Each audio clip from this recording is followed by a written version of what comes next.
Well, good evening, everyone. Welcome to the beautiful campus of Biola University. Just another night in La Mirada, eh? Glad you're here. Thanks for carving out your Friday night and coming and joining us. Very glad you're here. And those of you who are watching the live stream around the world, we're especially glad you're here. You're here with us, but I'm sorry you can't be in the room where we can feel the electricity and honestly smell the gym socks. I think the men's team was practicing in here earlier. You can smell it. So you're missing out on that aspect, but you're going to catch everything else. We're glad you tuned in. For how many of you is this your first time at Biola? Raise your hand. Hey, very nice. Special welcome to you. Welcome to campus. For those of you who are on the internet, please raise your hand as well. Higher, and hold it, and we're done. We took control of your webcam for a few minutes and scanned your room, so we did a count. And don't worry, we didn't look. My name is Craig Hazen, if we haven't met before. I'm the director of the Christian Apologetics graduate program here at Biola. And some of you might not know what apologetics is. Here's a quick and dirty definition. It's simply offering reasons for faith. And we're going to be doing a lot of that tonight. But this really calls upon a great biblical tradition, which is highlighted in 1 Peter 3:15, where the Apostle Peter commands us to be prepared always to give an answer, a reason for the hope that we have, yet to do so with humility and respect. I think that'll be on display in a pretty big way tonight. We've got some wonderful Christian thinkers who are going to be wrestling with some of the craziest and biggest issues you could imagine. And of course, all of this is going to be led by Hugh Hewitt, who's not going to waste much time. He'll jump in and make it fly by. So if you have seat belts, you're going to want to use them. Oh, by the way, how many of you saw Hugh Hewitt on Meet the Press this last Sunday? I did. Didn't he look smashing? I thought those dark, rimmed eyeglasses and the ever-whitening hair, he said some pretty good things too, but I just thought he looked dynamite under those lights at NBC News. It was wonderful. Little Cary Grantish, so we're glad to have you here in every way. You'll see some apologetics on display tonight. And if this captures your imagination, I want to invite you to explore it a little more. We have a Master of Arts degree program in Christian apologetics. It's one of the few programs of its kind in the world. It's a top-ranked program with a stimulating curriculum and some of the finest faculty around. And we have a distance learning program. It's tough enough to get here from Southern California, but if you're in the snow drifts of Boston right now, we have a program that you can actually do. And it's a first-ranked distance learning program. So check that out. You can go to our website, biola.edu, and have a look at our Master of Arts program in Christian apologetics. We have wonderful grads around the world doing wonderful things for the kingdom of God. And you can have a bachelor's degree in any field to start that program. Whether you did accounting or organic chemistry, it really doesn't matter. We'll give you everything you need in terms of biblical studies, philosophy, and theology to make a nuisance of yourself for Jesus in all the right ways. All right. There's a couple of people I want to introduce tonight because they were instrumental in putting all this together and brainstorming this in the first place. The first one is Dr. John Bloom. He's sitting right here in front. Dr. Bloom, would you mind standing? Oh, yeah. Hey. A Biola favorite. It's really Dr. John Bloom. He's one of those guys who has more degrees than a thermometer. Not only does he have a PhD in physics from Cornell, but he's got a degree in ancient Near Eastern studies as well. A strange combination, but he brings them together in wonderful ways in a program that he developed. It's a Master of Arts degree in science and religion. It's a first cousin to our Master of Arts in Christian apologetics. We work together constantly, but it is a wonderful program. If you love to offer reasons for faith and you love the sciences, you should check out the Master of Arts in Science and Religion, run by Dr. Bloom. Plus, check out his new book. It's coming out right away, if not already. You can probably find it on Amazon or on the internet. His new book called The Natural Sciences, A Student's Guide. It is a wonderful little book that'll really speak to the kinds of issues we're going to be talking about tonight. The second faculty member I'd like to introduce is Dr. Paul Spears, sitting in the front row here. All right.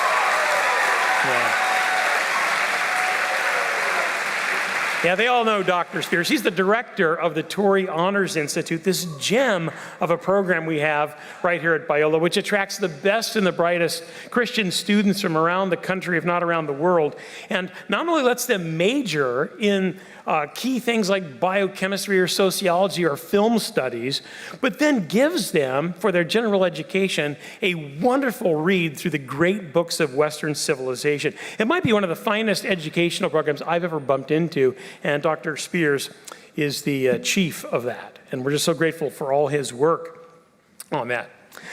He's also the author of a wonderful book called Education for Human Flourishing, which is one of the best books on the philosophy of education I've ever bumped into. Something else you might want to think about. We are located in La Mirada, but we've decided to take Biola on the road. We've been scouting around the country, holding apologetics conferences in churches and on campuses just about everywhere.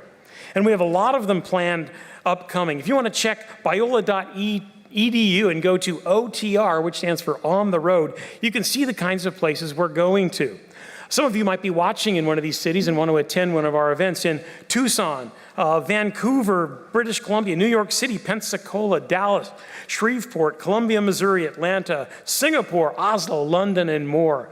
Check these out. We're coming to your neighborhood. And if we're not coming to your neighborhood, contact us and we'll work with you to develop a wonderful apologetics conference right in your region. We'd love to do that. All right, 3 more quick announcements, then I'm out of here. Number 1, restrooms. You might need those before the night's out. Let me tell you where they are. Go out the back door. The way you came in, go back out that way, up the stairs, turn left, and you will walk past the bookstore and you'll find bathrooms there, or in the student union building, or keep walking past the stairs and you will find the cafeteria. Restrooms galore outside the building. Second, tweeting. We'd love to hear your comments and your questions, either from the floor here or from around the world. Just tweet those in using the hashtag GodScience. One word, GodScience, and we'll get those. In fact, they're probably coming to Hugh Hewitt at this very moment. And number 3, we want you to keep on learning after this event, so visit the resource tables you'll see outside the foyer of the gym. Buy a book by your favorite speaker or author and carry it into the line, and you will find a line forming where you can get your book signed tonight. All right, we have some wonderful offerings. I'll highlight those at the end of the program. But be aware, you can buy a book, have it signed tonight, and be learning all weekend. There's some other thing going on Sunday, but pay no attention to that. Read the book you buy tonight. I think that'll be much more entertaining. All right. It's my great pleasure to introduce the president of Biola, the 8th president of Biola, Dr. Barry H. Corey, to say a few words.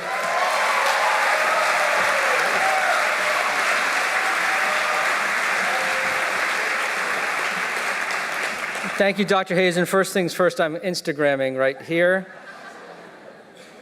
Got it. Beautiful. Well, welcome. I join Dr. Craig Hazen in saying how delighted that we are, this Biola community of 6,348 students who are learning in mind and character to make a difference in this world for the cause of Christ. And we're so honored that you, our guests, have joined us. And if you students are here, let me hear from you so I know where you are. There you go. Thank you. All right. And I also join Dr. Hazen in welcoming those of you who are tuning in online. I believe there are over 4,000 of you registered online for this live streaming broadcast from Kenya to El Salvador. So welcome to all of you as well. We host this event because we believe at Biola, the core of who we are, that Christians must engage intellectually and winsomely in the conversations around the existence of God, around science, the big questions on the nature of consciousness, the origins, the matter of life, and source of morality. We believe it's important to be conversant in the questions that are being asked in the wider world and to do so in a way that's anchored in the truth of God. And as a Christian, Christ-centered liberal arts university, we believe that God matters, for all areas of our life, whether we're looking under the microscope at cells or through a movie camera in a film that we're making, whatever it might be, in every major, every vocation, every pursuit we undertake, we believe God is the author of all truth, all purpose, all beauty, all goodness, all reconciliation. And as part of our commitment to growing as an academically robust university, we are also putting an accelerated emphasis even on the sciences, and you'll sense some of that this evening. And over the coming years, you're going to see Biola raising the bar of excellence in preparing students for the science profession, students who are extraordinarily capable and deeply grounded in God's truth and in moral reasoning, and who become leaders in science and technology. And I believe that we have a holy obligation, grounded ethically and theologically, to have exemplary science programs and faculty. So more details are going to be announced about that in the coming months, and we also are looking forward to the construction of a 93,000 square foot Center for Science, Technology, and Health, as well as an undergraduate honors program in the sciences. When it comes to conversations like these, the increasingly shrill sounds in the public square from both sides are not strengthening us necessarily, but often weakening us. So bullhorns and fist shaking and mustering the armies and war waging rhetoric aren't always the answer. But as Craig Hazen reminded us, the Apostle Peter says we need to lead with our firm center, and that is giving a reason for the hope we believe, and with our soft edges, and that is doing so with gentleness and respect. We have a very distinguished panel tonight to help us think critically and compassionately about that conversation, and I'm honored that my friends Hugh Hewitt and John Lennox and J.P. Moreland and William Lane Craig, I know it sounds like I'm name dropping. Yeah. Colin Powell once told me never to be a name dropper.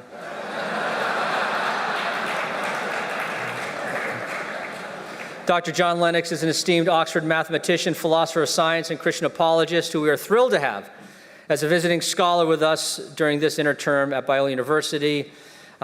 With his many areas of expertise and knack for compelling communication to both scholarly and popular audiences, Dr. Lennox has been compared to C.S. Lewis, who was actually his professor at Cambridge back in the early 1960s, believe it or not. How many of us can say that?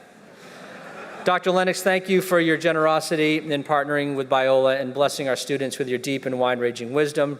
Joining Dr. Lennox tonight, we have two Biola professors and influential, globally impacting Christian philosophers whose careers have provided models for exactly the sort of winsome, engaged Christian dialogue and thinking that we need more of. And that would be Drs. William Lane Craig and J.P. Moreland. We're so grateful to have both of them here tonight as well.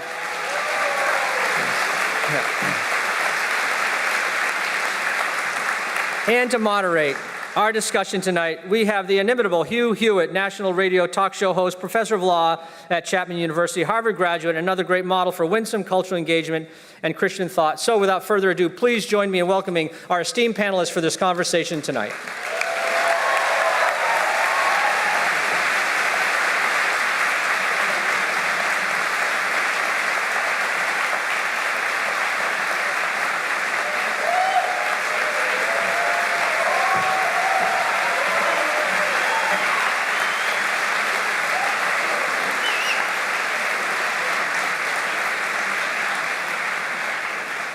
Good evening, ladies and gentlemen. It is so great to be back at Biola, to be welcomed back by President Corey and Craig Hazen. I was here 6 years ago moderating with my back turned to you a debate, a memorable debate. It's on YouTube, between Dr. William Lane Craig and the late Christopher Hitchens. Hitch was a friend of mine. I interviewed him more than 70 times, but that was one of the most memorable evenings that I had ever spent with him or had seen him debate. And he began it by saying, "Here we are in the den of lambs." And I said tonight, at a gathering of supporters of the university, that lambs sometimes have teeth and can bite. And that was, in fact, what happened 6 years ago. Tonight's a little bit different.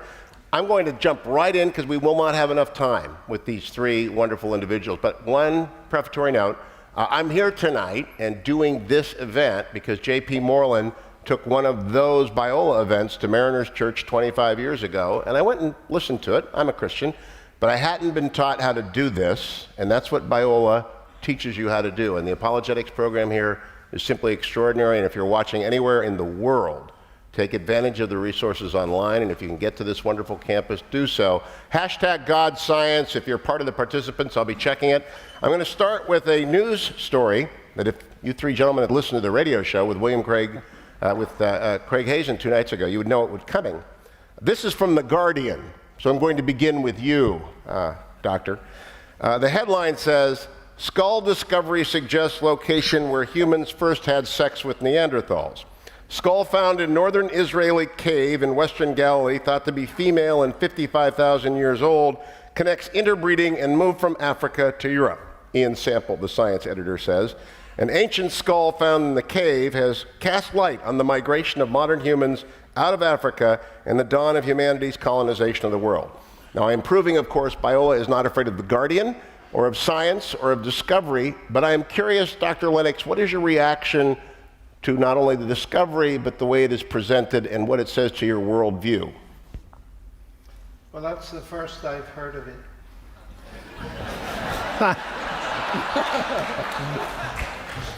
And I'm sufficiently skeptical to say they'll be saying something different next week. The whole question of the antiquity of human beings and the nature of human beings is a question that, from my mind, raises an in-principle issue that needs to be settled first. Because we don't settle humanity from bones, shapes, all this kind of thing. And I'm a bit of a radical skeptic here, possibly because I'm a mathematician. But it seems to me that physicists are very content to believe in a singularity at the beginning of space-time. That is something supernatural. Christians, like me, believe in a singularity at the resurrection of Jesus Christ. It is not explicable in purely naturalistic terms. And I see no reason not to believe that there are several other singularities of this kind. One of them at the origin of life, and another at the origin of human life. Now, in order to detail that, we'd have to spend the whole evening on that particular topic. But I watch this. I'm not an expert paleontologist at all, and I'm interested in what they say. But it seems to me that the basic presupposition that underlines so much is naturalism, that there's a complete uniformity of explanation from the simple to the complex. And I do not think that is the case. William Lane Craig, your reaction to the story, the discovery, and the worldview entailed in it. I'm not an anthropologist or biologist. Let me address it as a theologian. I don't have any difficulty in thinking that human beings interbred with Neanderthals. Why not? As long as they were biologically able to do so. I remember talking to a Christian geneticist some time ago who said to me, "You carry Neanderthal DNA in your own body." So what's the problem theologically with saying that this may have happened? Even if this is a case of bestiality occurring, we know that that occurs among human beings. So theologically, I guess I don't see the problem. My difficulty with the story would be, as you say, the way it was presented. This is the first time that human beings had sex with Neanderthals. It sounds like a soap opera. Obviously, they're going here for the headline value, the sensationalism of it, and so forth. And it seems to me that that's typical of the way the press handles science. JP, an atheist, would sit down and throw this at you and say, "See?" To which you would respond. Well, first of all, I'd respond that these kinds of questions are not the proper order if you're going to address the question of God, is there a God, or is Christianity true? These are questions that are within the system, and what you have to do is really address the fundamental questions about the system itself. Any system is going to have some difficulties around the borders of that system. That's true for any major paradigm and any discipline in the university. So I would take the question back to the existence of God and facts about Jesus' life. But now to go back to the question, again, I'll admit that I'm not a paleontologist, but I think a lot of these claims are based on a very slim amount of data and information. I don't think the data set is as large as a lot of people think it People knew how small it was. They'd be, I think, surprised. I think the major question for us is preserving a real Adam and Eve. And I think that can be done, and it has been argued. John Bloom has made a tremendous case for that genetically. So I'm inclined to agree with Bill, but I would want to say that if someone was going to make this a matter of this proving that there wasn't an Adam and Eve, I'd like to see how that follows from this, because I don't think that follows. 3 apologists, 3 people unthreatened by cultural discoveries or antiquities or anthropology. I am pondering Buddhism right now. All right. William Lane Craig, second question. Among the Academy Award nominated films is one on the life of Stephen Hawking. A lot of people think they know what Hawking believes. A lot of people believe that Hawking has done away with the need for Biola's apologetics program and has made science and faith irreconcilable. What is it that Hawking believes, and what do you think people ought to believe what it is that he believes? The most interesting line in that film is when his wife-to-be, Jane, asks him, what is cosmology? He told her he's a cosmologist, and he says, cosmology is a religion for intelligent atheists. That's a terribly interesting definition. Modern cosmology for the atheistic scientist does provide a kind of metaphysical alternative to God. The multiverse becomes a kind of God surrogate that explains the fine-tuning of the cosmos, it explains the origin of the universe. It really does fill a sort of religious or metaphysical function for some of these thinkers. In the case of Hawking, he has made statements that suggest that he's either an agnostic, that he doesn't believe God exists, or even more strongly, that he is an actual atheist, that he thinks that God does not exist.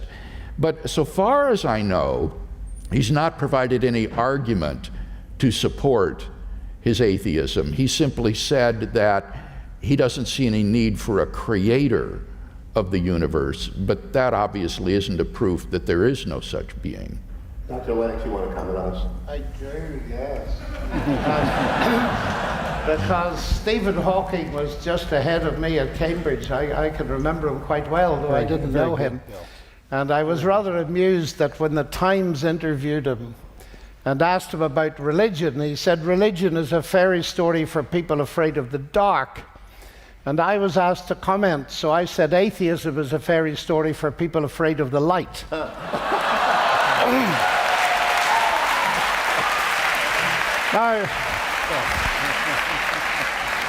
it's very kind of you to clap, but that proves nothing.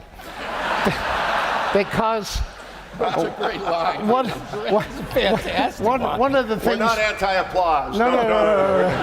One of the things you learn in the world that I work in, it's very important, is that a statement by a scientist is not necessarily a statement of science. Amen. Now, what amazes me about Hawking, who's a genius, obviously, is the heart of his book with Leonard Mlodinow, The Grand Design.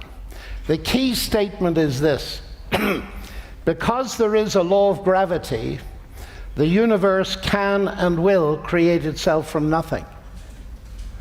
What? Because there is a law of gravity, because there is something, the universe can and will create itself from nothing. That's a flat contradiction. Secondly, because there is a law of gravity, he doesn't even say that gravity exists, but what would a law of gravity mean if there's no gravity? Worse still, the universe can and will create itself. If I say to you, X creates Y, roughly speaking, if you've got X, you'll get Y. If I say X creates X, well, if you've got X, you'll get X. And what does that mean? It means that nonsense remains nonsense even if scientists are writing it. So I was staggered that this is the key argument of his book. I would suggest that nobody with an undergraduate education in philosophy read that book before he published it. Because what he's reduced the whole thing to, and it's ironic, it's God or nothing now. Either God creates the universe or nothing does. And he gets into complications in the definition of nothing. But I was very fortunate in having a debate with Alan Guth, the father of modern cosmology at the MIT Harvard Faculty Club. And I said to him in this very friendly debate, I said, Alan, people are very confused about nothing out there. So I said, look, you can help us. When you, as an astrophysicist, talk about nothing, you do not mean nothing. That's right. In the philosophical sense of absence of anything. He said, no, we don't. I said, thank you very much. That's right, exactly right. So the point is that these people are claiming to get a universe from nothing, but they're failing to do it. And the most amusing of all, I must tell you this, how would you like this if it was submitted to you? Lawrence Krauss, astrophysicist, because something is physical, nothing must be physical, especially if you define it as the absence of something. I mean, that is utter absurdity, and it's on about page 4 of his book. Now, the point is, and Bill is the world expert on this, so I'll stop now, that the standard model of the universe leads you with a start from nothing. And they're having a great problem to get a universe from nothing, so they redefine nothing. As a Christian, I don't believe the universe came from nothing. I believe it came from God, but God is not physical. Amen. You're going awfully fast, Dr. Lennox, for lawyers and Pittsburgh Steelers fans. Shall I say it again? Yeah. But I want to ask JP to help me. Yep. And by the way, JP, it's a contradiction. We're here at a university, Christian university, led by a president, President Corey, who's a New England Patriots fan, culture of corruption in New England. No question about it. There's no question about it. How does Biola, with a Christian mission, reconcile the scientific challenge? That's why we're here. Yeah. Let's get right to it. How does Biola do that, maintaining the standards it does, turning out great scientists, doctors, nurses, physical scientists? How does it do that with what must confuse our secular and perhaps atheist friends, how it's possible to do both? Well, Roderick Chisholm, who was a philosopher of the last century at Brown University, one of my favorite philosophers, distinguished two different senses of the right to be sure. In one sense, a person has the right to be sure if they have completely foreclosed a question and they're 100% sure they're right, so they don't need to look at any further arguments.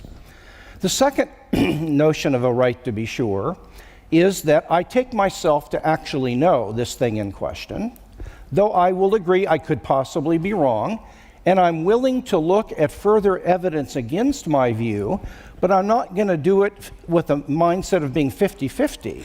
I take myself to know this, but my knowledge is defeasible. That is to say, it's open to being defeated, or there could be evidence against it.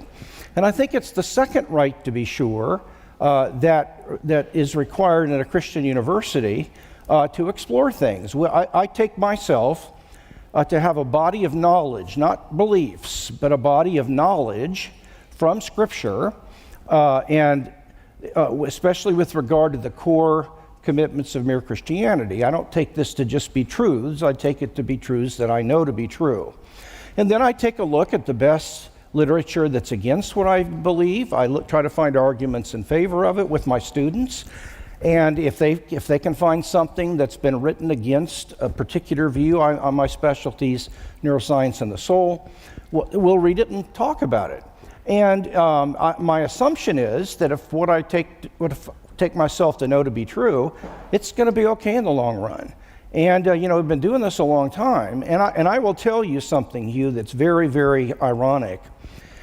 You will find that on this campus, we do more to read and study and interact with people who don't agree with us than people in a lot of secular campuses who read top-notch Christian literature and interact with that.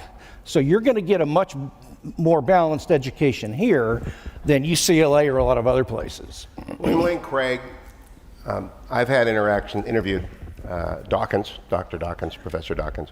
You've debated Christopher Hitchens. I'm pretty sure Hitch would have said, and I think Dr. Dawkins would say, the idea of a Christian university is itself an oxymoron. Is it, in fact, an oxymoron to have a Christian, which presupposes belief, and university, which is premised on inquiry? Well, not if Christianity is true, obviously. if Christianity is true, then of course a person can explore all of the different facets of God's world that are studied at the university. And we're convinced that Christianity is true, that this is a view of life and the world that makes sense out of the data of human experience. And we're certainly open-minded to read and interact with literature of opposing points of view, but at the end of the day, we're convinced that Christianity is true. And so, of course, a Christian university with that sort of perspective is possible and viable.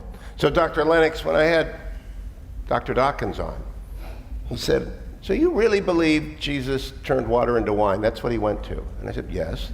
He said, you really believe that Jesus turned water into wine? I said, yes. He said, really? And I said, yes. And he said, oh my God. And I said, no, my God.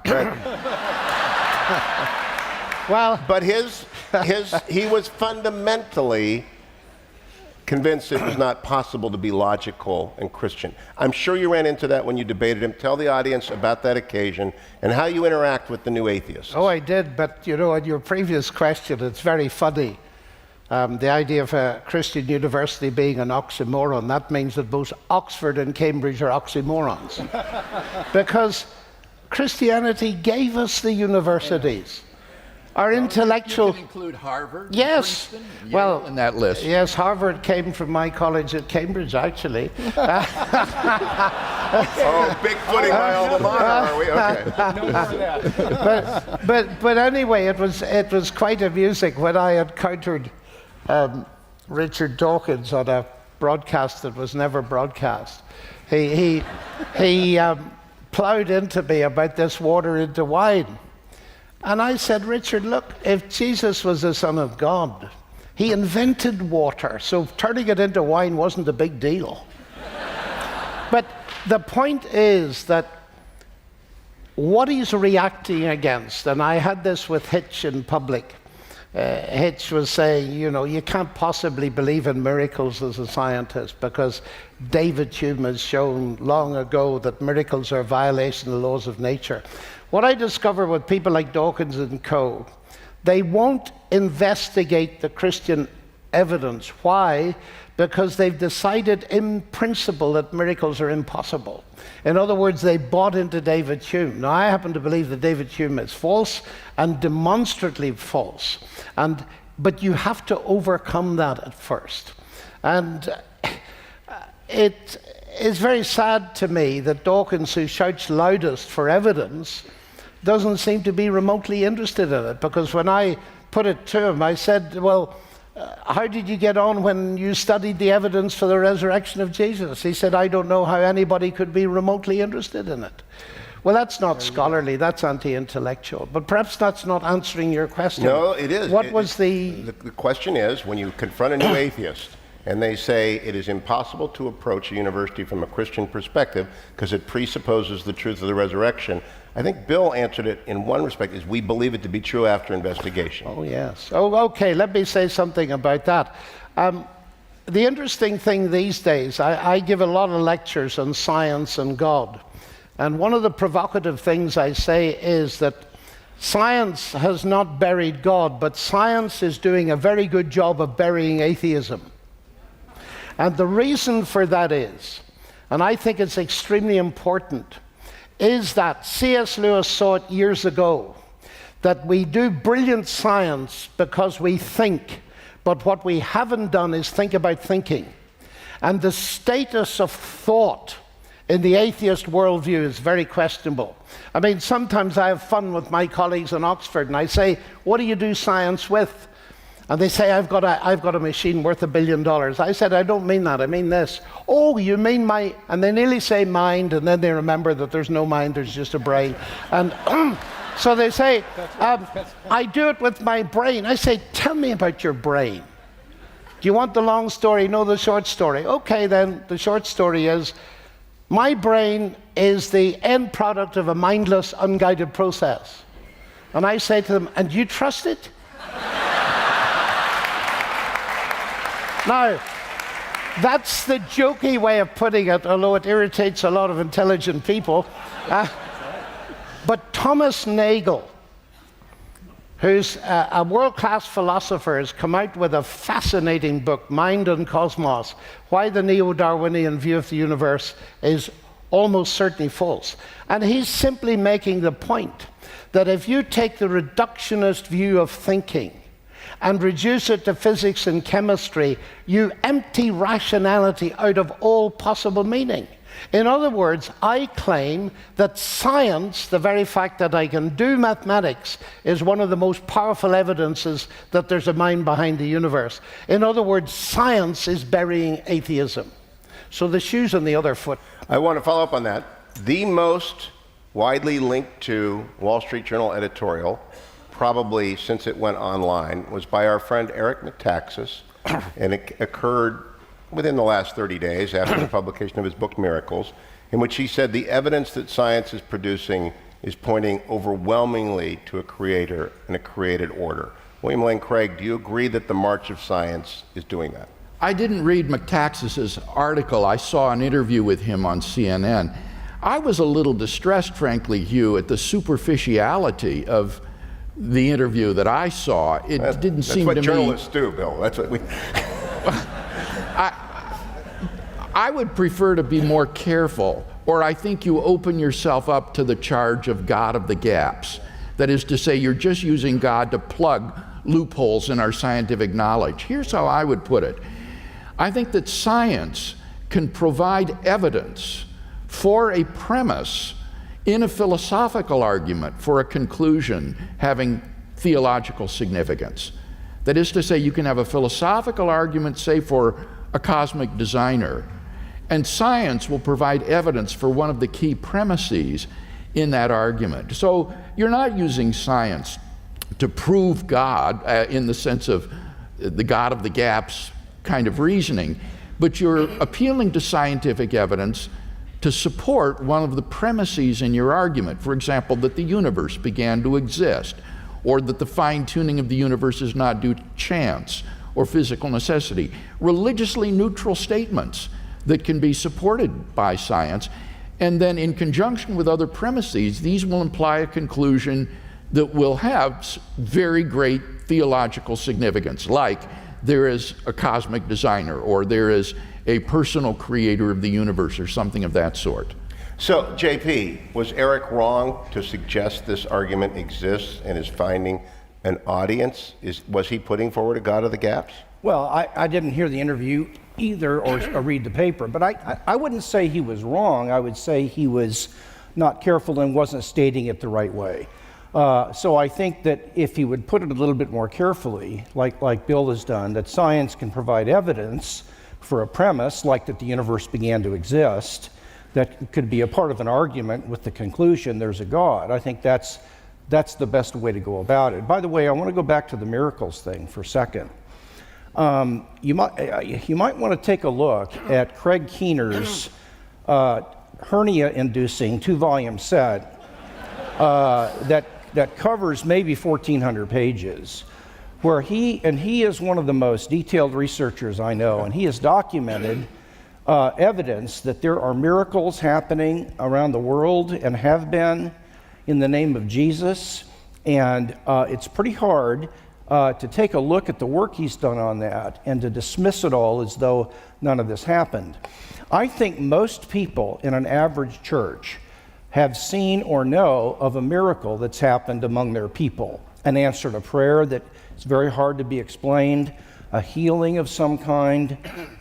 So I think that miracles continue to happen, but I think atheists aren't willing to come to church and sit with folk and to say, tell me about your story, and how did you know that was a miracle? Because some of the claims that it was a miracle are not solid, they're too quick. But there is a residue of those out there. There are people in this room who've seen things happen that I think are not explicable rationally without postulating that God did it in answer to prayer, whatever it might be.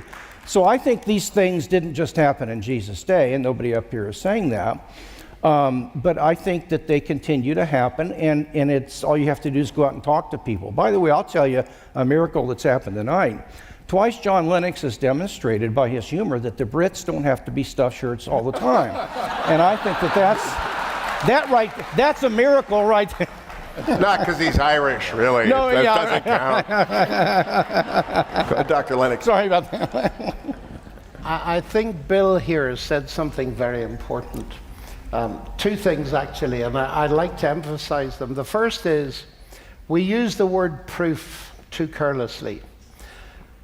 Proof, in its rigorous sense, only occurs in my field of mathematics. And logic. Proof in the more informal sense, that is evidence, pointers, occurs everywhere and in the natural sciences. So we're not talking about proof in that logical sense, axioms, logic, conclusion. But the second thing is the God of the gaps. You see, one of the things Stephen Hawking has, he's shaken many young people because of his status as a scientist, arguably the most famous living scientist. And what he's essentially saying to young people is, you must choose between science and God. Now, I have a whole lot of answers to why that results from a confusion about science, but not long ago, it occurs to me that at the heart of it is a profound confusion about the nature of God. What I mean by that is this. Stephen Hawking thinks that I believe in a God of the gaps. That is, I can't explain it, therefore God did it. Now follow this carefully, because I feel this is very important. If you define God to be a God of the gaps, that is a placeholder, I can't explain it, science will one day explain it, then you've got to choose between God and science, because that's the way you've defined God. And when in our conversation and public discourses we don't make clear what we're talking about, we'll be shooting past each other, because Hawking's idea of our God is the kind of Greek god of lightning who will disappear in a first course of astrophysics. So this is a crucial insight, I think, to see that we must be clear what we mean by the God we're talking about. I want to come back to this. I also want to go to our first question from the web. And again, if you're watching online, you can follow the conversation online at #GodScience. Daniel Simpson tweets in, JP Moreland, is a historical Adam and Eve compatible with evolution? I.e., maybe they weren't the first humans. Well, as an historical Adam and Eve is compatible with the theory of evolution if you have evolution generating a Homo sapien, or a human, male and female at the same time. If, on the other hand, you have the standard story that's going on now, that Eve was generated through evolution at one time and Adam was generated 100,000 or 150,000 years later, I don't think that's compatible with the biblical account, nor do I think it's required to believe it based on the evidence. Doug Axe has written some things defending an alternative to that view, and so when I come across something like this, what I do is to say, okay, science or philosophers or someone that's making a claim about this that seems to cut against what I understand the Bible to be teaching. So I go back and I see if I rethink if I've understood the Bible correctly. Is this important? Seems to be in this case. And so I ask, are there thoughtful people that know these issues that are well-educated defending a traditional side? And if there is, then I say, why then do we need to go to a side that is contrary to Christianity when there are well-informed people, perhaps they're in the minority, but they're doing their homework defending the traditional view? And so the fact that they're in the minority, I explain sociologically, because I think people are socialized, and Thomas Kuhn pointed this out a long time ago, and not everything about his was good, but I think this was a legitimate point, that when people are taught science, they're sociologized into a way of doing it through their textbooks and their professors, and it's very difficult sometimes to consider an alternative way of viewing a major theory or paradigm. So it doesn't bother me if it's a minority as long as it's credible, and that's how I approach that. Bill, I want to go back to the God of the gaps, because my friend McTaxis is throwing something at the internet right now, because I may have misstated, and I want to make sure I state his argument correctly. In the Wall Street Journal, it was that there is significance in the silence, that human beings have been looking for extraterrestrials to talk to us for a long time, and we hear nothing and we see nothing, and all the coefficients that exist and all the variables that must exist to make this planet the way it is are indicative of a creator. What do you think of that argument? I think it's extremely interesting in the sense that many have argued that if there is intelligent extraterrestrial life, they ought to be here already. We ought to have evidence of it. And since we don't, that suggests that there is no such extraterrestrial intelligent life anywhere else in the observable universe. I'm more interested, however, in the fine-tuning of the universe that is necessary for the evolution and existence of intelligent life anywhere in the cosmos, not just on Earth. That argument would be an argument that the Earth is specially created in such a way as to be life-sustaining. Do you find that persuasive? I find it persuasive in the sense that it simply layers more improbability onto the fine-tuning of the initial conditions of the cosmos to begin with. If the initial conditions of the universe are so incomprehensibly improbable that the universe ought to be life-prohibiting, then this additional improbability that results from the Earth's narrowly defined parameters for life simply layers on more and more improbability, and therefore in that sense I think is persuasive. Now, Dr. Lennox, there are stupid questions. I'm about to ask one. You're a mathematician, an accomplished mathematician. By the way, do you know what the biggest evidence for extraterrestrial life is? No. That they haven't contacted us. Charles Gottheimer argues that it's evidence that when you get to our level, you blow yourself up. Okay.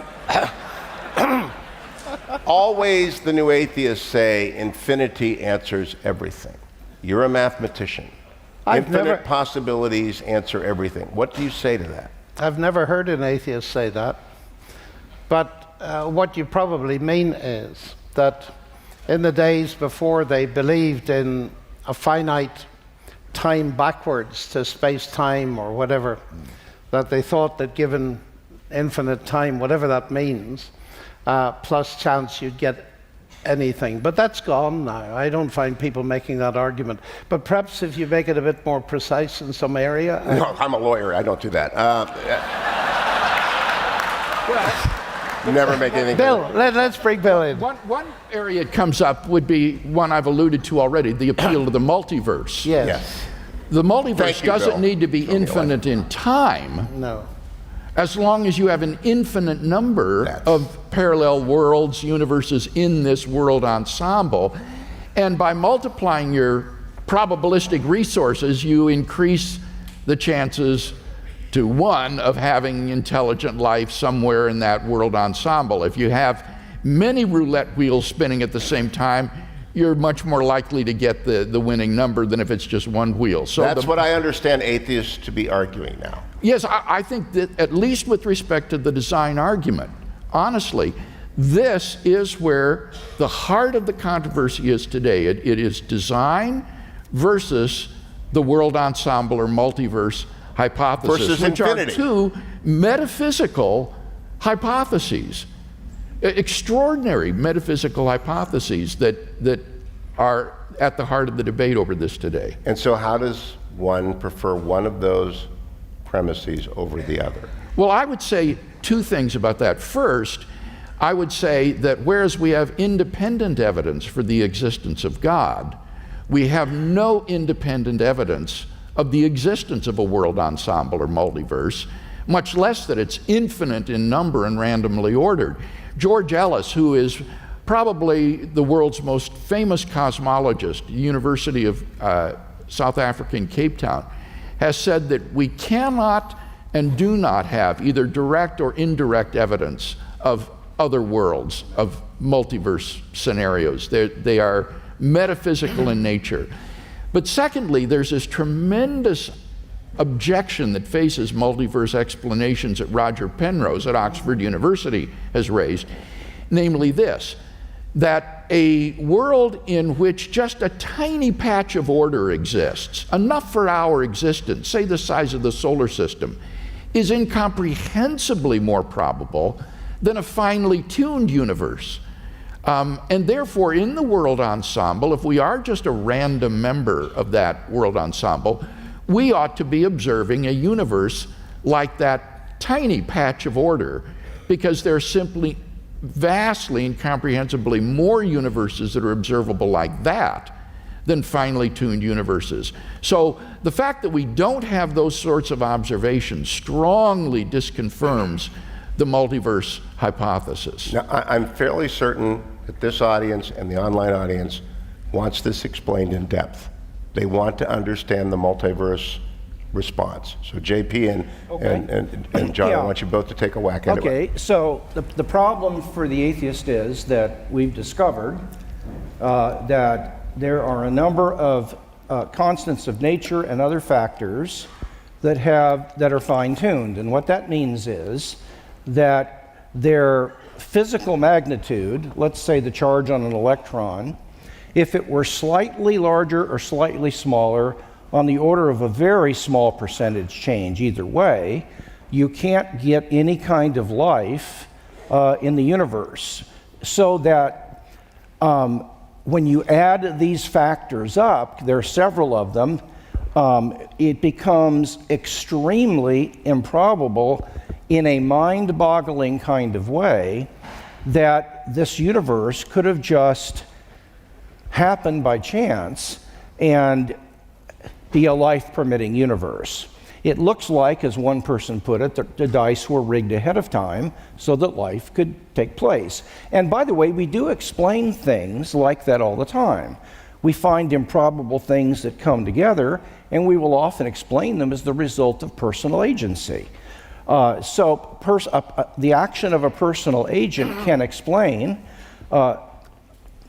situations like that. Now, if you want to avoid that solution, what you want to postulate is that there is an infinite number of parallel universes. And you might want to think about it like this. Suppose that you went into a room and it was a universe generating room. And you knew that this room generated universes. And you noticed that there were 30 dials in the room. And they were huge. And each dial had 10,000 settings on it. But on each dial, there was just a hairline where it was colored black. And in order for a universe to permit life, the dial had to be, each of those 30 dials had to be set on its black place. And if it were set anywhere else, there's no life. And you came in and looked at that room, and you saw all those dials with the myriads of possibilities for them to be set in different places, and they were all set in just the right place for life to appear, you'd say this was done on purpose. But the multiverse allows us to say, well, there's going to be an infinite number of worlds, and so we can vary the charge on an electron from one world to the next, same with a mass of a proton, and sooner or later, you're going to get a world just because of the probabilities where there's going to be life there. And it's not surprising that we're in that world, because if we weren't in that world, we'd be dead and wouldn't be talking about it. And there are other problems that with the multiverse theory. I think Bill's two are really, really good ones, but it's got additional problems. And I want to make sure that you speak to the multiverse problem, Dr. Lennox, or the answer that has been provided. Well, my instinctive reaction is it is the biggest violation of the principle of Occam's razor we've ever seen. In other words, that principle that we normally use in science and in our investigation, that we keep the number of hypotheses as small as possible. And I was taught quantum physics at Cambridge by John Polkinghorne, who's been all his life an extreme skeptic of this kind of thing. And I'm interested that even Sir Martin Rees, our astronomer royal, who's written a book about this, And he talks about some people, like Polkinghorne, believe in a creator. And then he says, I prefer to believe in a multiverse. Right. Now, that's not a scientific statement. The other thing is we need to be careful of a false alternative. Because Max Tegmark, who was one of the early proposers at Princeton of the multiverse theory, said there's either a God or a multiverse. But logically, that's false, of course. God can create as many universes as he likes. And a book I know moderately well seems to indicate there's more than this one. Speaking of books, I want to take the opportunity to ask the question that I heard. Remark? It's a book I know, the Bible, seems to indicate there's more than this one. Oh! You were about to... Philosophers don't read the Bible. Okay. I should also say that one of Stephen Hawking's co-workers is a Canadian Christian, a distinguished professor of physics called Don Page. And when I was writing my little book about Stephen Hawking, in which I talk a little bit about the multiverse, I wrote to him.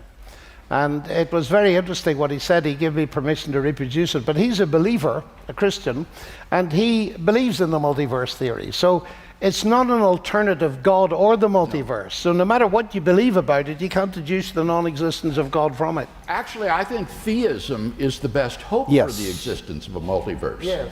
Because, as you say, an omnipotent God could create as many universes as he wants.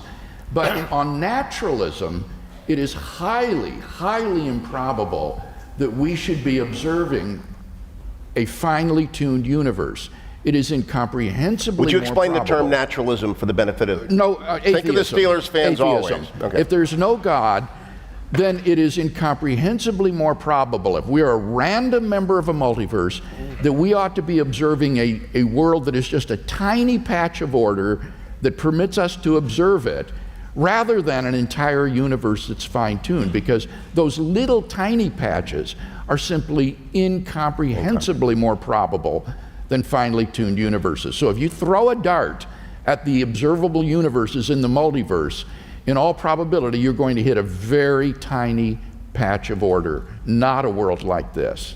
Let me ask Dr. Lennox, because many people know your biography from having read that you're a mathematician, you're a linguist, you're an accomplished scholar, you're a fellow at a graduate school at Oxford. Why have you written a book on Daniel that is about to appear? First, what's the title of the new book? It's called Against the Flow. Daniel... now what is it? Now, if that isn't professorial. The inspiration of Daniel in an age of relativism. So, why would a mathematician spend his time in a book like Daniel? And you have to explain, again, for the benefit of people who do not know the book of Daniel, do not know the Bible, why is an Oxford mathematician doing that? Well, because I spent all my life thinking about the Bible. You see, when I went to Cambridge, I wanted to know where mathematics fitted in the big picture of science, where science fitted in the big picture of the universe. And because I became convinced very early on, mainly by the wonderful example of my parents, who stimulated me thinking about all kinds of worldviews, that Christianity was true, I therefore felt that you can take the Bible as seriously as you take your mathematics. I was very fortunate to have a brilliant mentor who was a professor of classics, who introduced me to the classical world of thought and philosophy, and who mentored me for about 50 years. And what he introduced me to was learning to take the Bible philosophically and intellectually seriously. Now, the book of Daniel was a prophet that lived, I believe, in the 6th century BC. He was taken from Judah to Babylon. Babylon was the great power. It was intellectually very advanced. You have in your arm evidence of Babylonian mathematics, 60 seconds in a minute, 60 minutes in an hour. Their engineering, their art, their music was absolutely brilliant. And here is this young believer in God found himself in King's College, Babylon. And obviously, he began to think about the significance of this vast culture. What could be wrong with it? And why hadn't his culture produced something like this? And over many years, I mean, I'm interested not only in Daniel, but in the whole of the Bible, but it occurs at a point where it appeared as if faith in God had reached a very low ebb. There's a believer in a vast culture, and yet he rises to run two empires. Nobody in history has ever done that. And he, as an old man, starts to write about the big things he notices in life. And as I begin to analyze those and look at the thought flow of the literature of the text, I begin to realize that this is extremely powerful stuff. It is one of the most brilliant analyses of the nature of values that you'll find in any literature. And what I have written the book about is to try to bring to a wider audience the idea that actually the Bible deals with the big questions of our time. Because I'm very concerned about the kind of notion that the Bible is a devotional book, it's over there, it's intellectually fairly trivial, and the culture's over here, and so when we've got a problem in the culture as Christians, we run to the Bible, we find a verse or two, and we run back. I want to take the Bible as literature and use it as a powerful searchlight to dig into the culture and throw up the ideas so that we can study what its answers are. And one of the reasons I believe that Scripture is the Word of God is not because I have a technical belief, but because of the sense it makes. And when I became convinced that Scripture had more to say than all other philosophies, that completely changed my life. And that's been the leading motive. So for the first time, I've had a chance to write about it, and that's why I've done it. I look forward to reading this. Wow. A question, JP. I had a chance to read John's book and look at it before it came out. And I want to reinforce one of the points in the book that I want the people online and here to listen to. John makes the point that when Daniel was living in a culture that was pluralistic and increasingly hostile to the religion of Israel, he did not express his discipleship to the God of the Bible by privatizing it and being devotionally connected to God. He had to be a publicly engaged person where he engaged the ideas and the art and the other things of his culture that he was capable of engaging, or he would have been derelict in his discipleship. And thank you, but I thank John.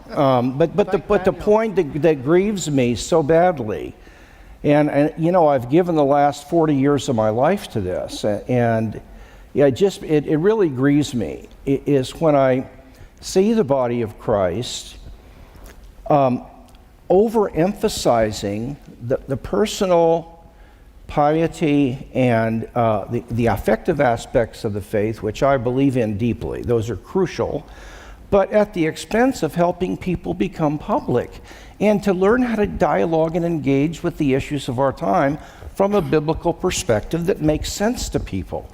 And we've got to do that more, or else we're not going to win this thing. Then, to that end, I want to stay with you. Mason Friesen, again, hashtag God Science. Is intelligent design compatible with evolutionary theory? It depends on what you mean by evolutionary theory. Michael Behe is an evolutionist in the sense that he believes in common descent, that organisms changed into later organisms by natural processes. But where he parts company and is an advocate of intelligent design is that he believes that the organisms that were made that way bear the stamp of intelligent activity leading up to them. So theistic evolution can be defined in 2 or 3 different ways.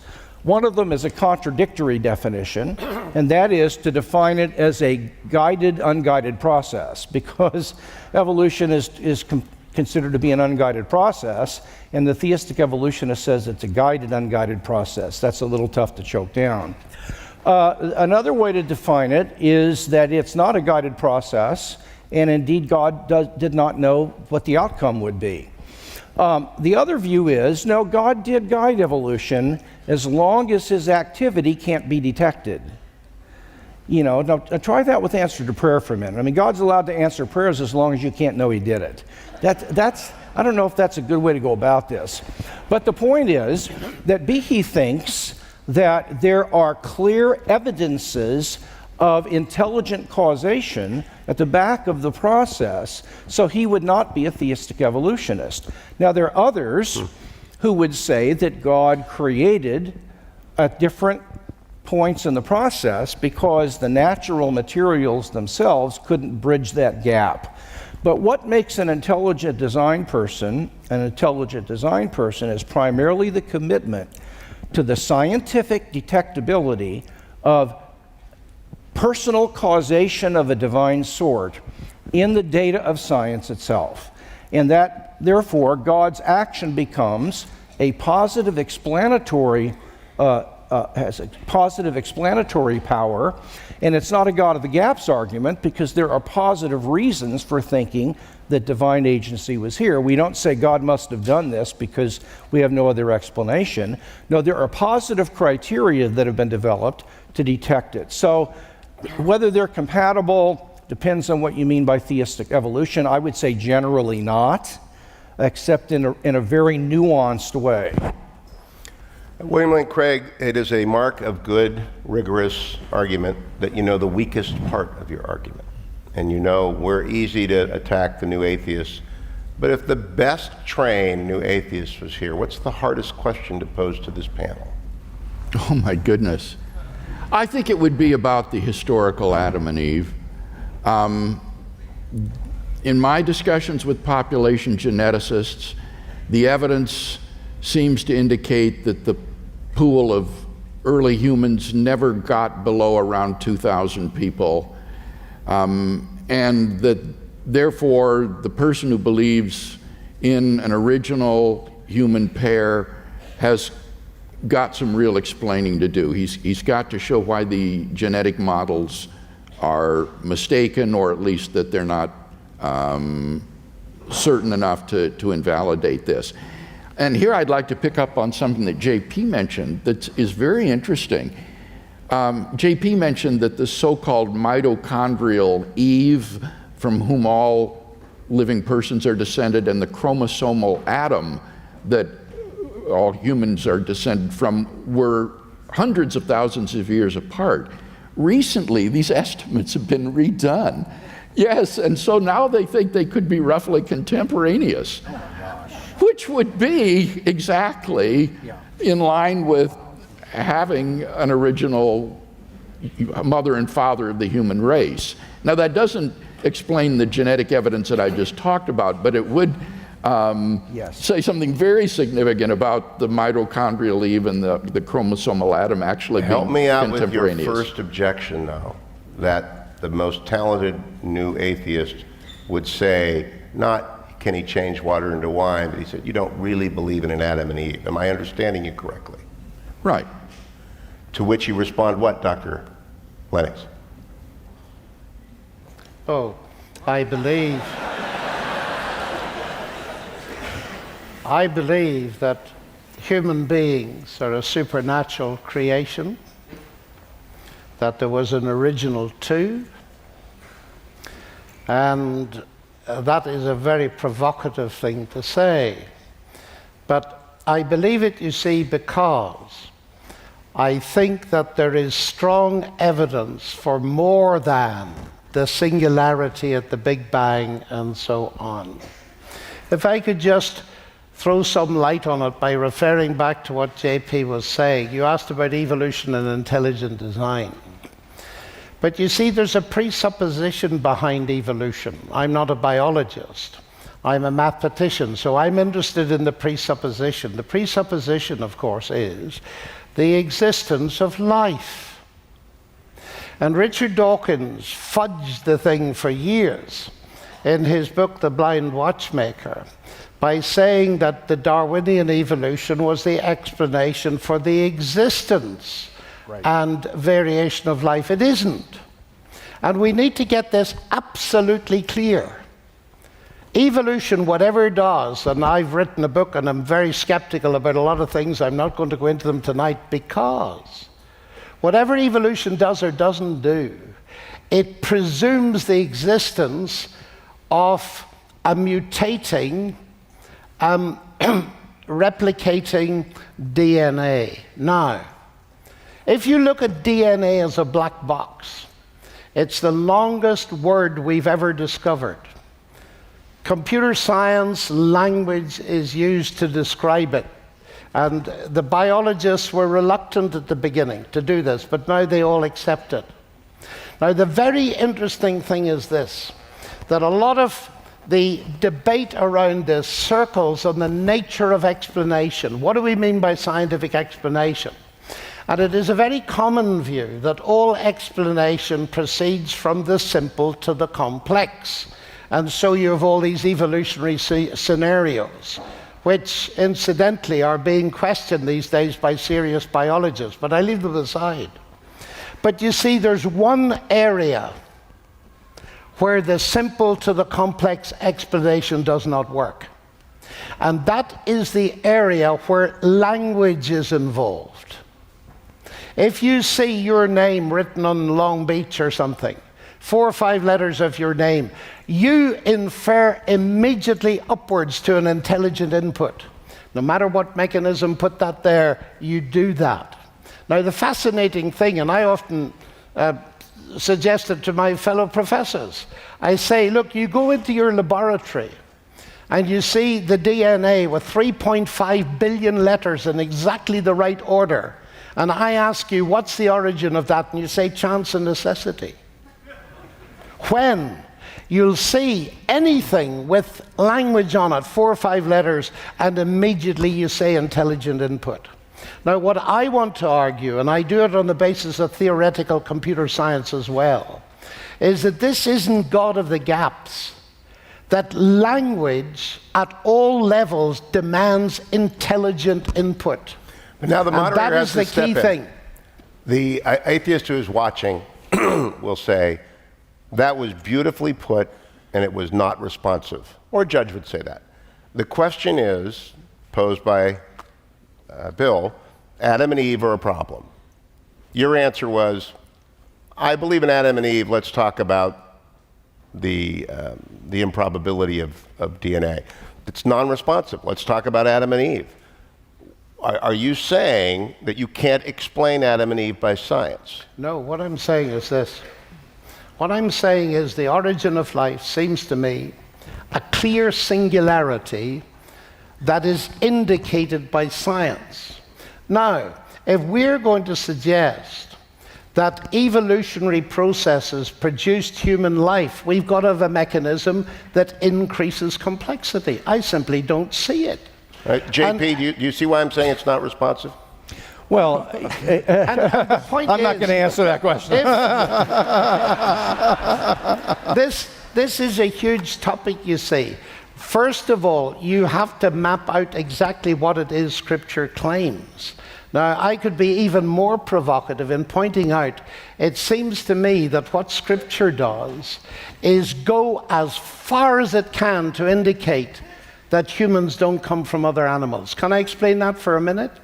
Number one, the story goes like this, that human beings, man is created. This is the Genesis story. Then it says it is not good for man to be alone. And it talks about the animals that were brought to the human being to be named. And after that, taxonomy, which is the beginning of science, of course, biology, taxonomy, the fundamental intellectual discipline, it makes the curious statement, but for man there was no help found answering to him. In other words, according to the Bible, the very first lesson humans were taught was that they were utterly distinct from all other animals. Point number two, when it comes to the creation of women, Hebrew could have told us Praise the Lord. Yes. And I've been married for 46 years to one, so that's okay. Point number 2. Hebrew has many ways of stating that God made the female from an existent animal. But the text doesn't say that. It says that woman was made from man. Now that's going in the exact opposite direction of suggesting that Adam and Eve were products of some kind of random, unguided process. Point number 3. Well, I'm going to buy that, but I got to interrupt you because, Bill, I'm not hearing the answer to your objection. Has he answered it? Okay, now, I want to be clear, Hugh. I didn't say this was my objection. I know you said it was the best objection. I want the best objection answer. Right, you asked me where I thought that the skeptic would lodge his most effective attack. Yes, I did ask that. In terms of the reconciliation of Christianity and science. And I think that this would be one of those areas where conflict still remains and where there's still difficult work to do. And so if an atheist watching this says, that's what those doggone Christians always do, they avoid the tough question. They don't answer it. How do you answer it? I'm not avoiding it. I'm exposing myself to extreme ridicule, actually, because I'm actually postulating A non-scientific that there's a physical, supernatural dimension. In other words, God moves atoms. And what I'm very interested in is many of my friends who are theistic evolutionists have to say that at some point God intervenes to provide a soul. I'm going further than that. Now, science, in a sense, can't comment on that. We can, because this is a singularity. Well, all we can do is look at bones and all this kind of stuff. You're going to go back and say, "Oh, those Yanks are so doggone rude." But yes, I'd like to address your question about the atheist saying that you're refusing to answer the question. In fact, Christian anthropologists and geneticists and exegetes are working very hard on this. There's an enormous dialogue going on right now about this very issue, so it's not being ignored. I myself, in my adult Sunday school class called Defenders, had several lectures on this problem, and these are available on our website, reasonablefaith.org. If you want to look at what I think about this problem, look at the section on creation and evolution in the Defenders class.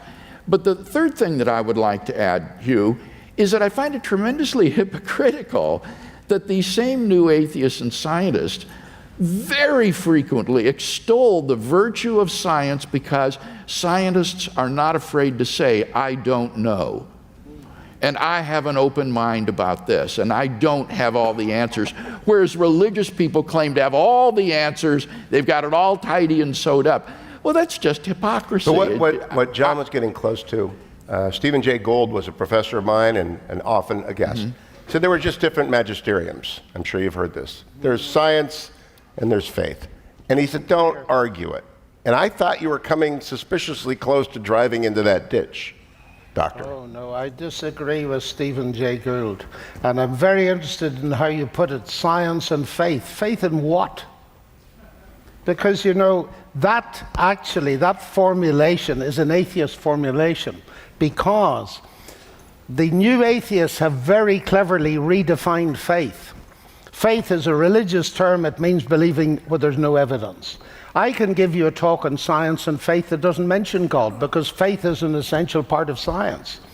And so that formulation is dangerous, but Gould is even more dangerous, because he said, separate the two, never the twain shall meet. But if you read the subtext, religion deals with the tooth fairy and Santa Claus. That's right. And science deals with reality. All I'm saying is this, that just as in physics, we're forced to a singularity and we need to open our minds to that possibility. I want to have my mind, while I read all the stuff, I'm not a biologist as I say, but I read the stuff, I want to open my mind to sit back and take seriously what Scripture actually says. and see, does that make sense? And since I find it makes sense of so much else, I'm prepared to keep my mind open on this particular question. I don't think it's the hardest question we face, though. Well, what is? What is? I want those. Oh, the problem of evil and suffering. Oh, but that's not a scientific It's not a scientific question. Oh, I question. see, yes, okay. Philosophical question. Let me just add, I think JP wants to get in here too, but one of the assumptions of the genetic models that indicate that the human race was never below 2,000 individuals is that the mutation rate has been constant. And that's not evident. If the early mutation rates were variable, then you could have the population shrink down to below 2,000 people because the mutation rate hasn't been constant. So that is an enormous assumption for which there really isn't compelling scientific evidence, and that would be one of the ways in which one might explore how to achieve a reconciliation of the biblical data that John talks about and the current evidence of population genetics. Yeah, two points that may help with this conversation. The first one is fairly easy to understand. Second will take a little effort. But first, you have to keep in mind that the kinds of criticisms the problems we're having with science deal with the early chapters of Genesis by and large. The main commitments of Christianity, much science is providing support for. So if we focus on the evidence for God's existence, archaeological discoveries, and other historical finds that have helped undergird the reliability of the New Testament, then what we can say is those are becoming, in my view, stronger, and they're bolted down. But there are problems, and most of them are really targeting the first 10 chapters of Genesis, interestingly enough, which don't cut at the core of the Christian religion. Now, so that's the first point. The second point is this, and this may help you understand that what Bill is saying about Christians working on this is not distinctive to Christians because they don't want to give up their views. I did a study of how people weigh and change theories. And one of the things I learned is that a theory of any kind, if it's an economic theory, a scientific theory, it could be a theological theory, will have core commitments that are called the paradigm carriers. They're the key things to the theory. For Christianity, it's God and Jesus. And then there will be less important commitments that are around the periphery of the theory. Now, when does it become reasonable to think that an anomaly on the periphery, a problem, turns out to really be a falsification of the theory as opposed to an anomaly that we can explain, or it's okay for us to work on it over a while? And here's what I think it is. If the evidence of the anomaly outweighs the evidence you have for the paradigm carriers. In other words, if the evidence for the central part of the theory is stronger than the evidence that this falsifies the theory, then you are within your intellectual rights to say, I don't have an answer to this yet, but I can't bring myself to think it falsifies the theory, not because I don't want to, because we got a ton of evidence for this theory. I'll give you an example. In the 1800s, there was an organic chemical reaction called dehalohydrogenation. And the chemical reaction went the same way every time they used it, except with one chemical, it went the wrong way. And scientists, for I think it was close to 80 years, engaged in all kinds of ad hoc explanations to try to adjust the anomaly. Maybe our instrumentation wasn't good. They worked on it, and they said, frankly, we don't know what to do with this because we have too much evidence that the theory of dehalohydrogenation is true. So they would not allow this to falsify the theory because they had too much evidence for the theory. They were not engaging in special pleading or, I don't want to let go of my theory or anything like that. They were acting in an intellectually responsible kind of way. Now, eventually, they found out that there was another factor working in that particular reaction that drove it the other way, so it was not a good example of the theory, but that's not the point. The point is, and I'm talking a long time now, but the point is that if we have, as we all believe, a very strong case for Christian theism, and if we also believe that the Bible has proven itself to be reliable and true in so many cases, then we come to something like this, and we're not just burying our heads in the sand or saying, oh, we don't want to believe the Bible's false. We're doing the intellectual responsible thing and saying, we have a few ideas of how to explain this, try this on, but we might not know yet, but we're working on it. And that's a permissible thing to do. Now, that would take me to Luke. And I have believed for a long time that he's the best of the ancient historians. That any kind of textual group of proof was, you would say Luke did his job better than anyone. I've heard that explicated now from a lot of very smart people. What makes the gospel account more reliable? And I'm going to a question, why Christianity and not other nonsense religion? Let me rephrase that. Why Christianity and its claims and not other sacred scriptures, say the Quran or any of the other claims? Why Christianity? 3 reasons. There are 3 reasons for selecting Christianity, and I could toss in a 4th. Number 1, you ought to pick a religion whose depiction of God harmonizes with what we know about God from the creation. We have several arguments about God's existence that we've offered, and they don't just give evidence God exists, but monotheism is true. So you ought to pick a monotheistic religion, not because the Bible teaches it, but because the creation is best explained by monotheism. So Buddhism and Hinduism are out. Islam is still in the running, Judaism, a vague deism, and so on. Second, pick a religion that does the most profound job of diagnosing and solving the human condition cross-culturally. And you can identify things. I've got a list of 10 to 12 of these that I think Christianity does a far better job of addressing them than any other religion. Third, pick a religion for which there's evidence that it had supernatural backing when it began and continued.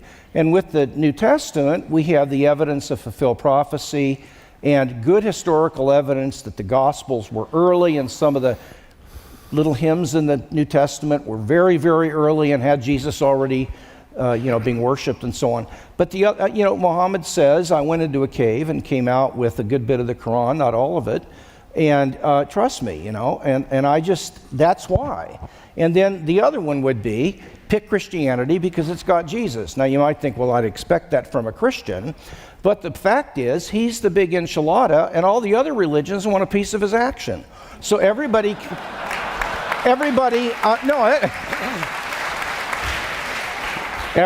claims him as one of theirs. Well, I'm saying, why get a watered-down, distorted piece of the deal? If you say you like meat and you're willing to chow down on an old 3-day-old stale hot dog, and I offer you steak, you're not a meat lover.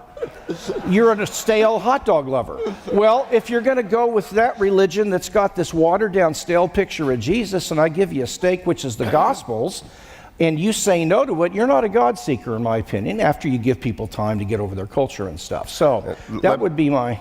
This comes out of that from Brian O'Neill. Again, the hashtag is God Science. To what extent should the Bible be used as a source of scientific truth? So, Dr. Lennox.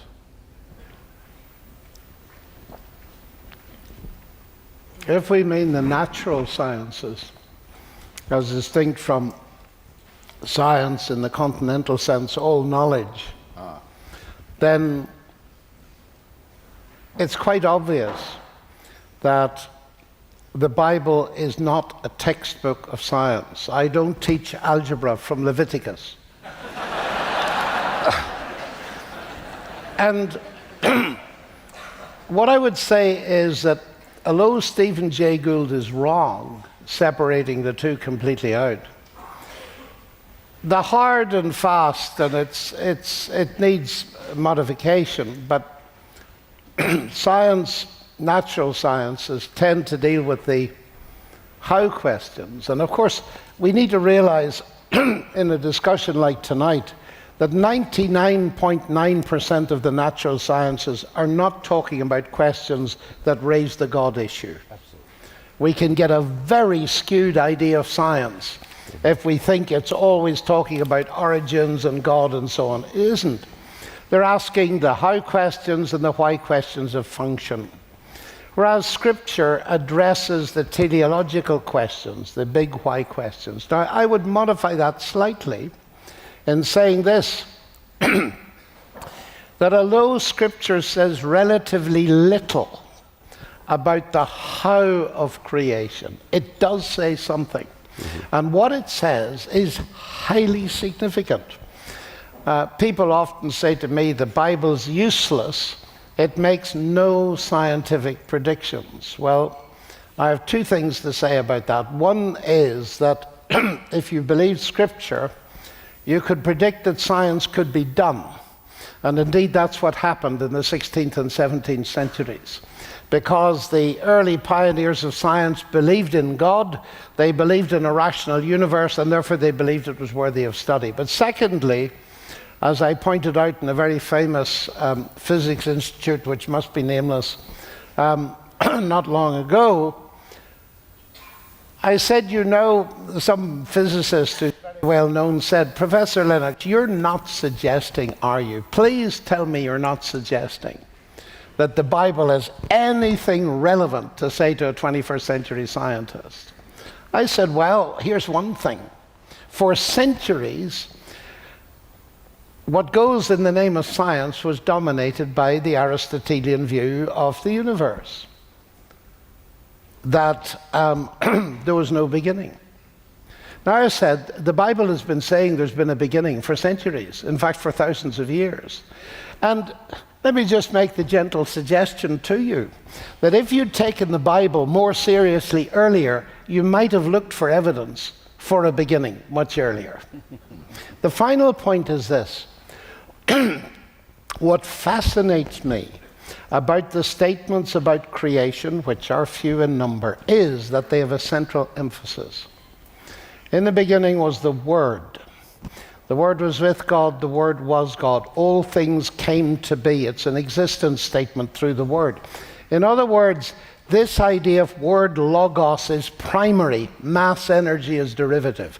That is a colossal claim because it bangs straight in the face of materialism. Secondly, the unpacking of that in Genesis, and God said, and God said, and God said, is very simple language. But it seems to me it's raising one of the most profound issues of all, and it's central to the debate. Is this universe a closed system of cause and effect? And it's saying no, it's an open system, and it was created stepwise by God feeding in input of energy and information from the outside of the system. That is phenomenally profound. Sometimes when I mention this to my atheist friends, they say, and I remember one famous astrophysicist, when I mentioned it to, he said, you're not telling me, are you, that the Bible is the concept of information? And I say, what does it look like? And he said, well, does Sir Fred Hoyle know about this? And I said, I don't know. So he told him, and that's another story. But the point is that I would suggest that the economy of the Bible, but in its concentrating that this universe is word-based, is running convergent with the increasing insight of modern physics and theoretical computer science, that information is a fundamental quantity that is not reducible to physics and chemistry. I mean, the irony of our materialistic age is information, however we define it, and it's difficult, is not material. And if that's a fundamental quantity that is not producible by physics and chemistry, which is Thomas Nagel's difficulty, that's the end of materialism. So what the Bible does suggest on this score is very important, but it isn't a textbook of science. Then, from, it's wonderful how these things are timely. It's because people are watching and sending them in. I'll send this to you, David Lakegren. Can William Lincoln, incompatibility with Christianity serve as a criterion of falsification for scientific theory? Well, you could say that it would serve as a criterion of falsification of Christianity with equal justice. This was the point JP was making about having these central core beliefs in one's theory and then these auxiliary beliefs that could be given up and yet the core being maintained. But there's nothing wrong with the way David posed the question. Can incompatibility with Christianity serve as a criterion of falsification for scientific theories? Well, again, I go back to what JP said. If you've got really good grounds for believing that a Christian world and life view is true, then if there is an incompatibility with science, that would give you some reason for thinking that there's a scientific error here that will be uncovered given enough time and enough work on it. So yes, in that sense. Do you agree with that? Oh, absolutely. And in fact, that's central. Can you hear me? Not very well. All right. John Lennox, did you cut off my microphone? Okay. All right. This is central to my own work because, look, the Bible seems to me to be really clear that animals and humans have souls. Now, I've read all the people who think that it doesn't say that, but it's their arguments are weak in my view. So let's grant that for the sake of argument. Well, then, I approach the philosophical field of philosophy of mind and neuroscience with a prior, what I believe to be warranted commitment to the soul, and I try to find independent reasons for that don't depend on the Bible. Because I assume if this is true, I will be able to find independent grounds for it, and I see if I can find answers against it. So, for example, many of the claims that are made by neuroscientists today, and I'm going to be lecturing on this to a group of scientists coming up here this spring in Pittsburgh, that neuroscience has almost nothing to do with the mind-body problem. Almost nothing. The central issues are theological and philosophical. Let me give you an example. Would you explain the mind-body problem? Yeah, am I one thing, a physical thing, say my brain and body, or am I more than one thing, like a soul and a body, or is my consciousness real and different than my brain states? So there are three views. One is that I'm totally physical. The second is my consciousness is not physical, but it's in the brain. And the third view is that my consciousness is not physical and it's in the soul. Now, there are these things called mirror neurons. Bill's heard me talk about this, but they've discovered that if a part of your brain is damaged so that your mirror neurons can't fire, then you are not able to feel empathy for other people. Now, what follows from that? The answer is nothing, because the three theories I gave you are empirically equivalent, which means that they're consistent with the very same neuroscientific fact. Theory one, a feeling of empathy just is the same thing as the firing of neurons in the brain. Number two, a feeling of empathy is an irreducible mental property that's not physical, but it's caused by firings of mirror neurons, and they're both in the brain. Both the feeling of empathy and the mirror neuron firing are in the brain. Theory three, the feeling of empathy, when it happens, is in the soul. The firing of mirror neurons is in the brain, but the soul won't work if the brain doesn't work. So if there's a problem with the mirror neurons firing, the soul can't have a feeling of empathy. Now, those are three different views, but they're consistent with the same scientific data. And so what troubles me, and this needs to be said before we quit here this evening, many of the things that scientists say are actually philosophical assertions. And when they come to report on their view or make claims, this is the truth, I'm not just saying this. If you look at the substance, they're not sticking with data or trying to understand data. They're making philosophical extrapolations for which they're not trained. So when people in my field say neuroscience has pretty much shown there's no evidence that there's a soul, I either get really hacked off or start laughing, one of the two. Depends on if I've had a glass of wine or not. But it absolutely makes no sense, because there's no scientific evidence that could count in favor of one of those three theories. Right, so they're philosophically decidable. We have 15 minutes left, so I want to make sure we get to the core question, which is, in the West, it appears that faith is cratering in at least the heart of the West, Europe. And I asked Dr. Lennox this earlier. Is that because science is cratering it, or because the cultural assumptions about science are cratering it? Bill. Wow. I'm not a sociologist, and so that is a very difficult question to answer. I think that in Europe, ever since the Enlightenment, the association of the church and the monarchy has prejudiced people against religious faith because they belong to the old order, the ancien régime, that was overthrown in the Enlightenment. And when you got rid of the monarchy in favor of democracy and human autonomy, you threw off the church as well. And ever since then, there's been this advance in secularism in Europe. I think this has been augmented by religious wars, by the Second World War, the First World War, that has left that country spiritual, or that nation, or rather continent, spiritually devastated. By contrast, in North America, and especially in the United States, I think we can be very thankful for the separation of church and state that exists here, because the religious faith of Christianity flourishes and grows independently of the state, and therefore is not associated with it and the old regime. So I see this, I guess, as due mainly to these sorts of sociological factors and not due to the advance of science. That's very reassuring. It's not science, it's the culture that thinks of science as being anti-faith. Yes. Do you agree with that, John Lennox? To a very large extent, I do. I think that the new atheists who are on the wane, really, we've now got the new atheists. The new atheists were very vocal and very aggressive. And the claim was, for example, on the cover of Der Spiegel a few years ago, God's to blame for everything.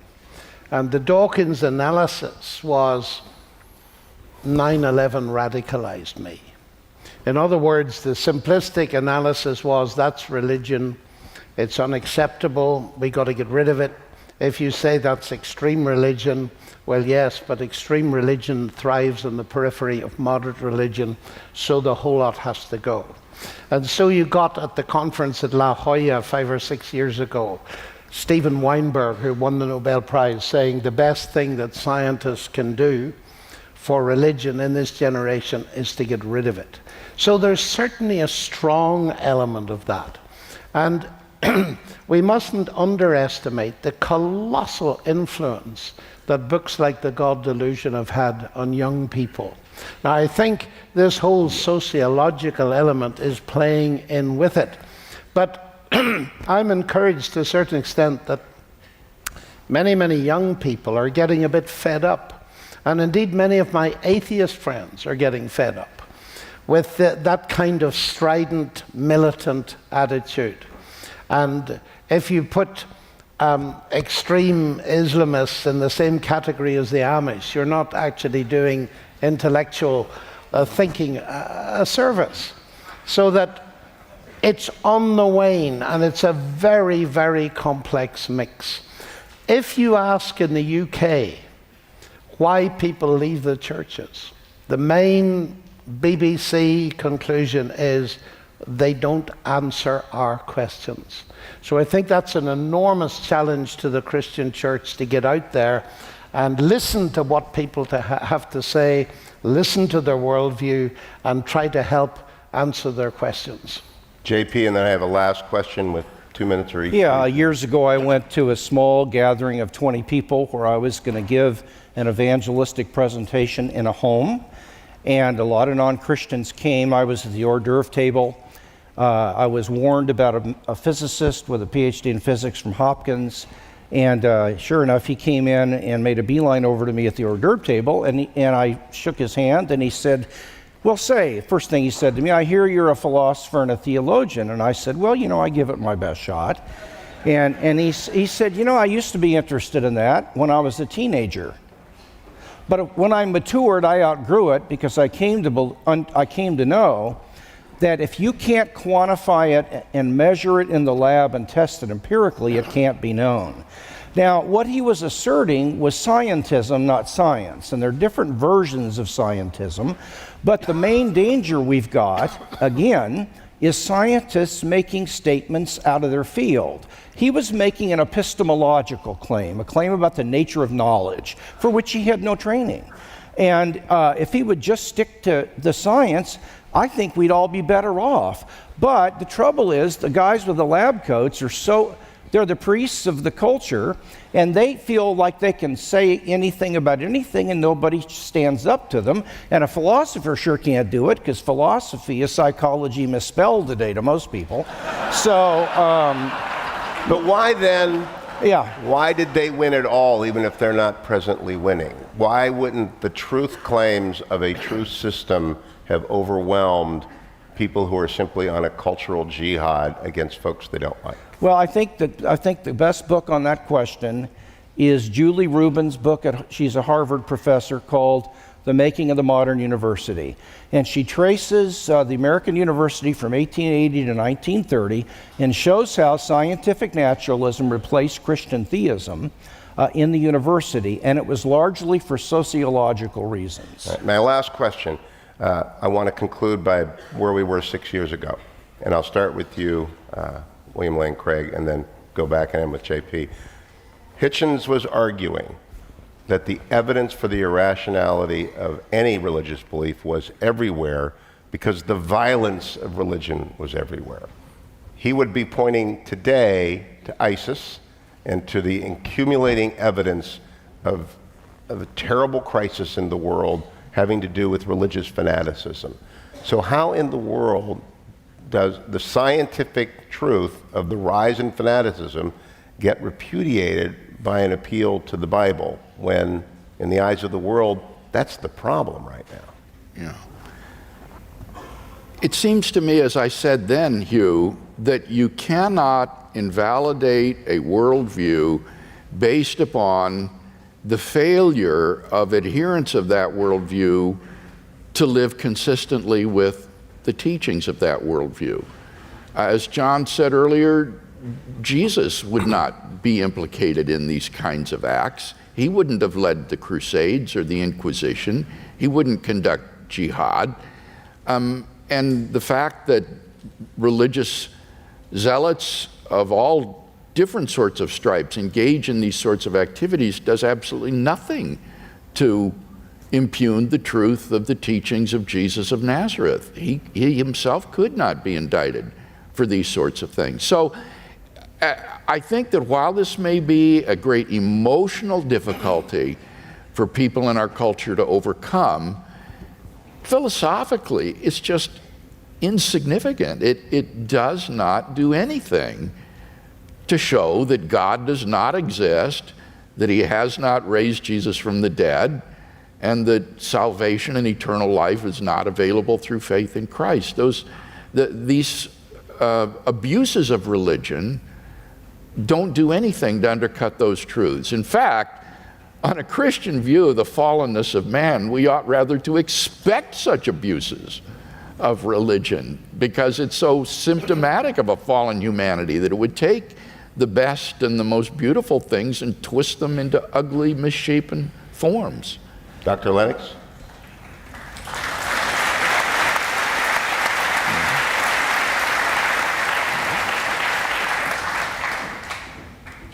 I come from Northern Ireland, and therefore I'm familiar with religious violence I had very unusual parents who were Christian without being sectarian, which meant that they employed in their store both Protestants and Catholics, and they were bombed for it. My brother nearly lost his life. So I'm familiar with it, and when people ask me how I respond to it, I say I'm utterly ashamed of it. I'm utterly ashamed that the name of Christ was ever associated with an AK-47 or a bomb, and the reason is what Bill has just explained. One of the central historical features of the New Testament is the trial of Jesus. It is crucially important. And I discussed this actually with the late Christopher Hitchens. I said, Christopher, I agree with you. This is the unacceptable face of religion. But don't you realize it's the charge of fomenting political violence that put Jesus on trial in the first place? He was accused of terrorism, to put it in modern language. And the important thing is that historically, when Pilate investigated him, he knew, of course, that Jesus had not resisted arrest, and when Simon Peter took a sword to swipe the head off the high priest's servant, he wasn't very good and he cut his ear off. Now, by the way, if I might say something about that, I believe Jesus put the ear back on, but you would be very poetically dim not to see what's being said. If you take up weapons to defend Christ or his message, you cut the ears off people in a big way. And that's why your question is coming. And so, if you're a Christian here tonight, I commend to you the ministry of putting ears back on. Yeah. So that people can actually hear the message. Now, Pilate had heard that. And then he asked the question, are you a king? What kind of a king? Well, my kingdom is not of this world, otherwise my servants would have been fighting. There was the answer. And then he said something highly significant. He said, to this end was I born, and to this end I came into the world, that I should bear witness to the truth. And Pilate said, what is truth? Now, I don't think he was cynical, but what he realized as he went out to declare Jesus innocent was this, that the one thing you cannot do by violence is to impose truth, especially if it's the truth about forgiveness and peace with God. So that's one side of it, but there's another very big side that is suppressed. It's most interesting reading atheist literature in this. You see, Richard Dawkins loves to cite the song Imagine by John Lennon. You remember that? Imagine a world without religion. Well, I'm not John Lennon, I'm John Lennox. And I've written a song called Imagine.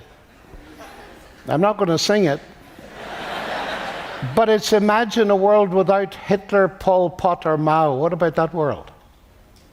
Well, you don't hear anything of that from the new atheists. In fact, they airbrush out the whole of 20th century history. Now, there isn't any excuse for a single murder in the name of Christ. But when you look at the bloodbath in the 20th century that is directly traceable to atheist regimes and philosophies, anything that happened over those centuries in the name of Christianity is utterly tiny. Atheism has consequences. And you know, Richard Dawkins and others try to say, well, Stalin was in seminary and Hitler was a Christian. They've never been to Eastern Europe. You imagine Dawkins' ignorance of history when he says, I can't imagine an atheist who would blow up a cathedral like Chartres Notre Dame. A rather clever East German journalist said, no, Ulbricht and Stalin didn't use bulldozers. Cathedrals are too big for bulldozers. They used dynamite. And I've stared into many holes in the ground in Russia where there were churches. 50,000 priests Stalin killed. And Alexander Solzhenitsyn, when he came to America, that famous address, he said, if I were asked why 100 million of my fellow citizens had to perish, my short answer is, we have forgotten God. That's the unacceptable face of atheism.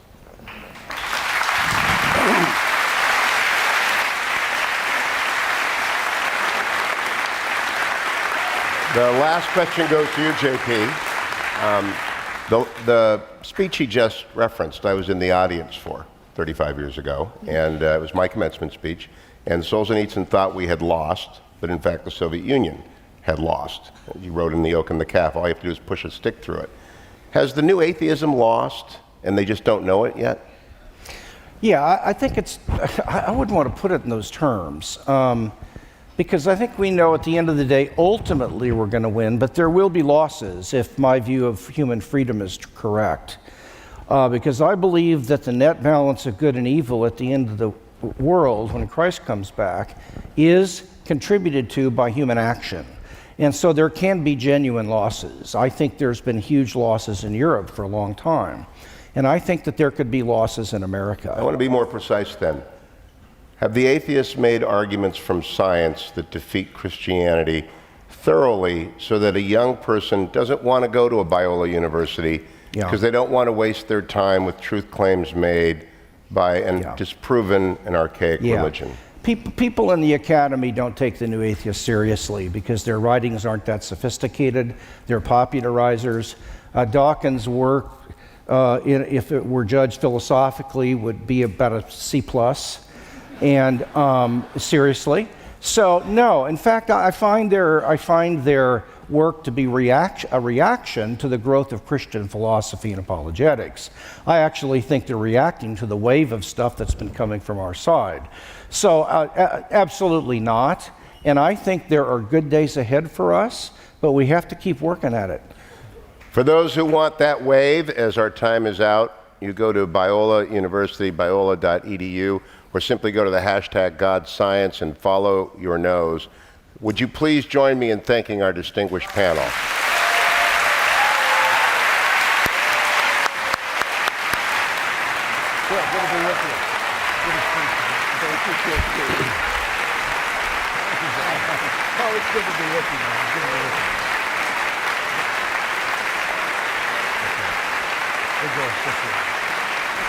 Thank you. You're losing your...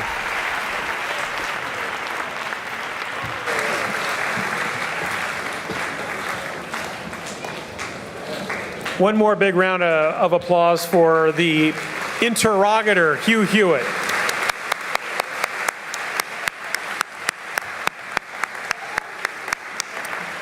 I have a couple of things to explain to you. There will be some book purchases right out these doors. Head up the stairs, you'll find the book tables. You can purchase a book and get in line to have one signed.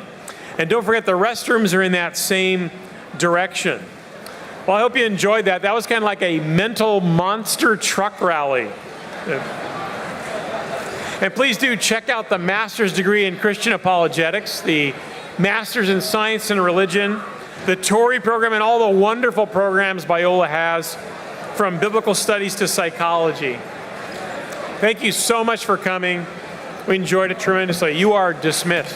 Biola University offers a variety of biblically centered degree programs, ranging from business to ministry to the arts and sciences. Visit biola.edu to find out how Biola could make a difference in your life.